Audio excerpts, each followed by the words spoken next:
There are 3 dark reads that I think that you will love and are just not talked about enough on this app. Please check trigger warnings before you read any of these. All the Ugly and Wonderful Things by Bryn Greenwood. This is about a girl called Wavy who basically doesn't trust anyone because her entire childhood is full of abuse and neglect. At the age of about 8 years old, she is the only responsible adult in the house looking after her little brother. Her father is a drug dealer, and one day after an accident, she meets one of his thugs called Kellen. What transpires is a growing relationship between her and Kellen told as she grows up.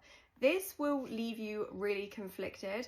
On the one hand, Kellen is the only adult in her life that has ever had her corner, shown her any form of sincere love and support. But on the other hand, Kellen is a grown man and she is a little girl. The Collector by John Fowles. This is told from the perspective of Frederick, who is withdrawn and uneducated. He collects butterflies.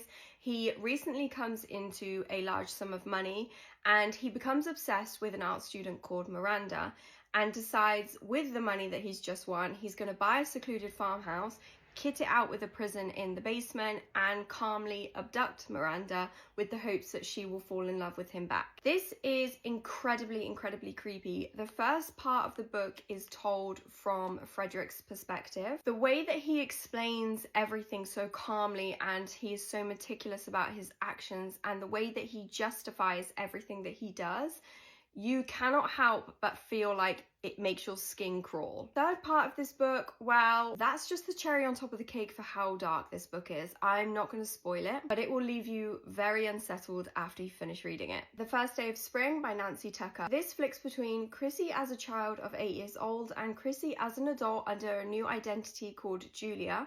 She has a new identity because as a child she kills a toddler. At the time of doing so, she explains the act as giving her a fuzzy feeling in her tummy like a soda pop, and Nancy Tucker has a really great way of creating this authentic 8-year-old's voice. As an 8-year-old, she gives you this narration of her home life, her childhood, her interaction with her peers and other adults, and you end up feeling really conflicted about who she is as a child and what she does. It's a really great argument for the nature versus nurture debate and what makes children do horrible things. Then as an adult, Chrissy, or Julia, has a daughter of her own and she's worried about being able to provide a loving childhood for her daughter because she doesn't know what that looks like.